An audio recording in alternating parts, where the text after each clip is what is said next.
कर्नाटक विधानसभा में वीर सावरकर की तस्वीर को लेकर प्रियंक खड़गे जो मंत्री भी हैं और कांग्रेस के वरिष्ठ कर्नाटक के नेता हैं, उन्होंने काफी ज्यादा विवादास्पद बयान दिया है, जिसको लेकर अभी भी महाराष्ट्र में बीजेपी की तरफ से बड़ा आंदोलन किया जा रहा है। इस बारे में हमारे साथ बात करने के लिए वीर सावरकर के पोते रंजीत सावरकर जी खुद हैं। सर, लगातार कांग्रेस का कोई भी नेता हो, किसी भी स्टेट की बात हो, चाहे उनके आला कमान से लेकर दूसरे स्टेट्स के नेता हों, वीर सावरकर के ऊपर हमेशा से टिप्पणी करते रहे हैं। अब तस्वीर को लेकर सवाल उठाया जा रहा है, बीजेपी भी इसको एक बहुत बड़ा मुद्दा बना रही है। आप किस तरीके से देखते हैं सर, जो प्रियंक खड़गे खुद जो कांग्रेस के अध्यक्ष हैं, उनके बेटे इस तरीके की बात कहे हैं कि उनके तस्वीर को विधानसभा से हटा देना चाहिए, कैसे देखें? देखिए, ये जानबूझ पे हो रहा है, ये एक राजनीति हो रही है, क्योंकि वीर सावरकर हिंदुत्व की विचारधारा के प्रणेता है और आज भारत में इस विचारधारा का शासन है। तो इसलिए कांग्रेस का जब भी पराजय होता है तो वो सोचते हैं कि सावरकर की बदनामी करे, बार बार सावरकर के बारे में आक्षेपार्ह गलत विधान करते हैं। और जैसा अभी परसों ये कर्नाटक में हुआ है, तो मेरा कहना है कि अगर हिम्मत है तो आप करो, जनता आपको जवाब देगी। तो सर, कई बार होता है कि राजनीति में टाइमिंग बहुत ज्यादा मैटर रखता है, क्योंकि ये जो स्टेटमेंट आया है, 5 स्टेट के जो इलेक्शंस हुए थे उसमें 3 स्टेट्स में एक बड़ी जो है मैंडेट के साथ बीजेपी आई थी। आपको लगता है कि वो सारी चीजों को लेकर भी, चूंकि अब अगला जो लक्ष्य है 2024 का लोकसभा चुनाव है, उसको लेकर भी ये सारी बातें कही जा रही हैं, या खड़गे ने ये इस तरीके का बयान? देखो, कांग्रेस के पास प्रोग्राम बचा नहीं है। अगर राजनीति में आप आज राजनीति कर रहे हैं तो ये विकास की राजनीति करना चाहिए, आपके पास कोई एजेंडा चाहिए। और आज कांग्रेस के पास कोई एजेंडा नहीं है, इसलिए जब भी कुछ होता है तो सावरकर को गाली देना, ये इतना ही इनका एजेंडा बना है और ये बहुत ही गलत है। और लोग जानते हैं कि सावरकर जी ने क्या क्या सहा है। उनकी जो जब लंदन से आए, 4 साल लंदन में थे, उसके बाद वो यहाँ पे आए तो जेल में ही थे।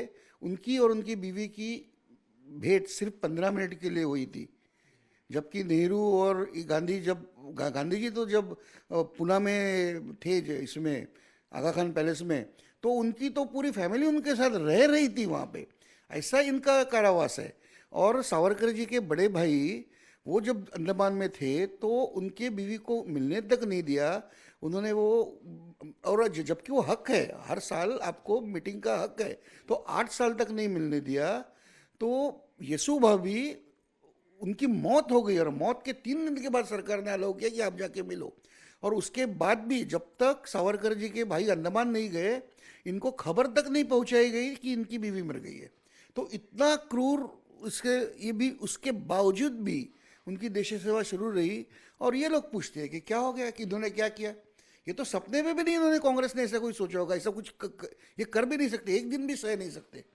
तो ये इसीलिए ये जो अपमान कर रहे हैं क्रांतिकारियों का, ये जनता जानती है, ये सिर्फ राजनीति की बात नहीं है। आज ये लोग राजनीति कर रहे हैं तो जनता इनको उनकी जगह दिखा देगी, क्योंकि जनता को मालूम है आज अंडमान में जो भी जा रहे हैं, जो भी कोठड़ी में जाता है, वहाँ 5 मिनट भी रुकते हैं तो उसको एहसास होता है कि सावरकर जी ने वहाँ क्या किया है। तो जनता इसका जवाब इनको देगी। मगर ये मुझे लगता है कि ये कोई ठीक बात नहीं है, इनके लिए भी ठीक बात नहीं है। ये अपने राजनीति के अपने स्वार्थ के लिए कर रहे हैं। मगर ये, क्योंकि अगर हम हमारे देशभक्तों का अपमान करते रहेंगे तो आगे की पीढ़ी के सामने कोई हमें एक आदर्श रखना चाहिए, और आदर्श नहीं बचेगा तो आगे की पीढ़ी नहीं रहेगी और देश का भविष्य नहीं रहेगा। तो ये आगे का सब सोचना चाहिए लोगों ने। स्वार्थ के लिए इतने अंधा होके ऐसी बातें करना गलत है। सर, सवाल तब और भी ज्यादा उठते हैं कि कांग्रेस के साथ यहाँ पर उद्धव ठाकरे गुट की जो शिवसेना है वो भी साथ में है। 3 परसों की ये घटना है, लेकिन अभी तक पार्लियामेंट का सेशन चाहे चल रहा हो, चाहे महाराष्ट्र के लेवल के जो नेता हो, उनकी तरफ से कोई खंडन नहीं आया, ना ही आदित्य ठाकरे की तरफ से, ना ही उद्धव ठाकरे की तरफ से, कि जिस तरीके की बातें प्रियंक खड़गे खुद कह रहे हैं, जो कांग्रेस अध्यक्ष के बेटे हैं।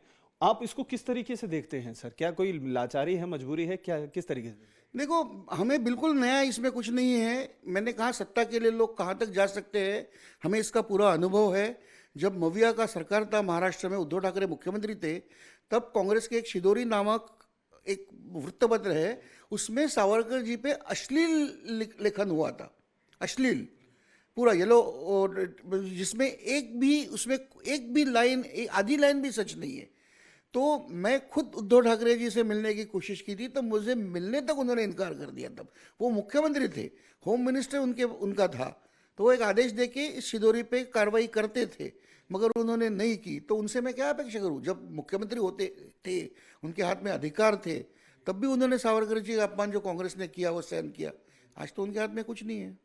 संजय राउत सर उनके भी पार्टी के नेता हैं, कई बार जो है कह चुके हैं कि सावरकर ने जो अपने लाइफ टाइम में वीर सावरकर ने किया वो कोई भी नहीं कर सकता, जो यातनाएं उन्होंने सही वो कोई भी नहीं सह सकता। वो कहने की बातें कहते हैं कि आला कमान से ये बात सारी चीज़ों को लेकर कांग्रेस के कहेंगे, लेकिन शायद उनके कान तक ये तो बात पहुंच नहीं रही है या सही तरीके से प्रेजेंट नहीं किया जा रहा। आप इसको किस तरीके से देखते हैं?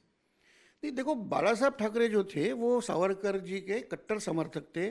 सावरकर जी के जो हिंदुत्व है, असली हिंदुत्व कि जो जात पात विरहित हिंदुत्व है, उसके वो कट्टे से समर्थक थे।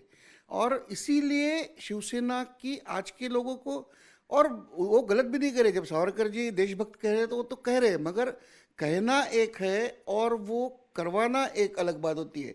मैं बोल तो रहा हूँ, मगर मेरे मन में, मैं मन से विरोध करना है तो वो कर सकते हैं, मगर वो नहीं कर रहे हो, क्योंकि उनकी वो राजनीतिक मजबूरी है।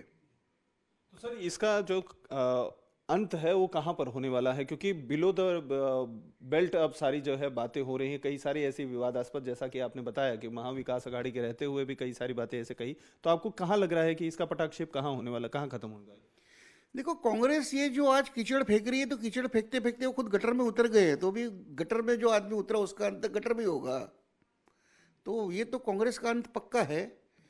दूसरी पार्टी आएगी, लोकशाही तो रहेगी, मगर आज लोग कांग्रेस को उसकी सजा जरूर देंगे, क्योंकि कांग्रेस जो भी कर रहा है, जो देश के लिए विकास की राजनीति करना चाहिए, वो छोड़ के आज जाति पाति की राजनीति कर रहा है, देशभक्तों को गालियां दे रहा है। ये सब देखो, जनता अभी पहले जैसी अंधी नहीं रही है, और मैं मीडिया को उसके लिए धन्यवाद दूंगा, सोशल मीडिया को दूंगा, क्योंकि आज खबर लोगों तक इमीडिएट पहुंच जाती है और लोग रिएक्ट भी करते हैं। सर एक सवाल आज ये भी है, क्योंकि चर्चा में काफ़ी ज़्यादा है कि धारा 370 को लेकर कश्मीर को एक सुप्रीम कोर्ट में याचिका भी डाली गई थी, जिसमें आज सुप्रीम कोर्ट ने साफ तौर पर कह दिया कि जो वहाँ पर सदन की तरफ से धारा 370 हटाई गई थी उसको गलत साबित नहीं किया जा सकता, दोबारा से उसको लागू नहीं किया जा सकता। आप इसको किस तरीके से देखते हैं सर? देखो, ये तो होना ही था। सदन में जब बहुमत ने ये सब प्रस्ताव पारित किया तो सुप्रीम कोर्ट ने उसे उचित ठहराना ये तो अपेक्षित ही था। मगर मैं कहता हूँ कि पहले धारा 370 लगाने का जो निर्णय था वो पूरी तरह से असंवैधानिक था। फिर उसके बाद जो आर्टिकल 35 जो लाया कश्मीर में, वो तो पूरा, मतलब राष्ट्रपति ने उसे, वो तो संसद के सामने भी नहीं आया था। तो ये सब जो चीज़ें जो हुई है, मूलतः ही पूरी असंवैधानिक थी, और आज सुप्रीम कोर्ट ने उस पर मोहर लगा दी। और मुझे लगता है कि अभी ये जो मुद्दा है ये परमानेंट अभी एंड हो गया है इसका। और ये मुद्दा राजनीति का रहा है, इस पर राजनीति चलती रही, सालों साल इस पर इलेक्शन लड़ते गए। तो ये मेरे लिए अच्छे है कि आज दो मुद्दे खत्म हो जाएंगे। एक राम मंदिर हो रहा है, और ये धारा 370 परमानेंट खत्म हो गई, राम मंदिर परमानेंट हो जाएगा। तो ये मुद्दे जो है महत्वपूर्ण राष्ट्रहित के मुद्दे इलेक्शन से हट जाए तो अच्छा है। आखिरी सवाल सर, क्योंकि जो जम्मू कश्मीर के नेता हैं जो हमेशा से मुखर रहे हैं, धारा 370 को दोबारा से लागू करने की मांग करते रहे हैं, महबूबा मुफ्ती भी कह रही हैं कि एक इंटरवल हुआ है, जंग लड़ाई अभी और आगे लंबी चलने वाली है, तो इसको किस तरीके से देखते हैं? क्योंकि वो तो हार नहीं मान रहे हैं। देखो, मैं खुद धारा 370 हटने के पहले कई बार कश्मीर जा चुका हूँ। तब मैंने खुद देखा है कि वहाँ पे एक 5-6 फैमिलीज, मतलब इनका राज चलता था, ये वहाँ के राजा थे, और हर फैमिली के पास इनके 200, 150, 200 कॉन्ट्रैक्टर्स, ये वो, तो एक 500-600 फैमिलीज आप पकड़ो, पूरा कश्मीर का बिजनेस इनके हाथ में था। मेरे पास रिकॉर्ड्स है कि मैं दावे के साथ कहता हूँ कि एक स्कूल का तो मुझे पता है कि आर्मी ने उसे बनाया, मगर लोकल उसको एक्सेप्ट नहीं करते, क्योंकि आर्मी ने वो स्कूल 2 लाख में बनाई थी, और इनका कहना था कि वहाँ पे उसका खर्चा 20 लाख होता है। तो ये जो 2 लाख का काम 20 लाख में करके 18 लाख रुपए जो खाते थे, ये 500 फैमिली में डिस्ट्रीब्यूट होता था। और दूसरी बात है कि लैंड आप बेच नहीं पाते, तो गरीब आदमी अपनी ज़मीन उसको कश्मीर में ही बेचनी पड़ती है। लड़की की शादी है इसमें, तो कौड़ी के दाम में इन्हें ज़मीन बेचनी पड़ती थी। तो आज वो ज़मीन बेच सकते हैं, उनको उनके पैसा मिल सकता है, वो गरीबी से बाहर आ सकते हैं। जो पैसा 500 फैमिली में जा रहा है, आज वो जब ये हट गई धारा तो पूरा ट्रेड ओपन होगा, तो इसमें विकास होगा, मगर जनता का विकास होगा, ये नेताओं का विकास नहीं होगा। इसलिए यही नेता, आप जो भी नेता ये कर रहे हैं, इनकी प्रॉपर्टीज देख लो, भारत के सबसे बड़े, मतलब शरद पवार के घर से भी बड़े बड़े घर इनके हैं। आप जाके देख लो वहाँ पे, ये पैसे का राजनीति है इनका।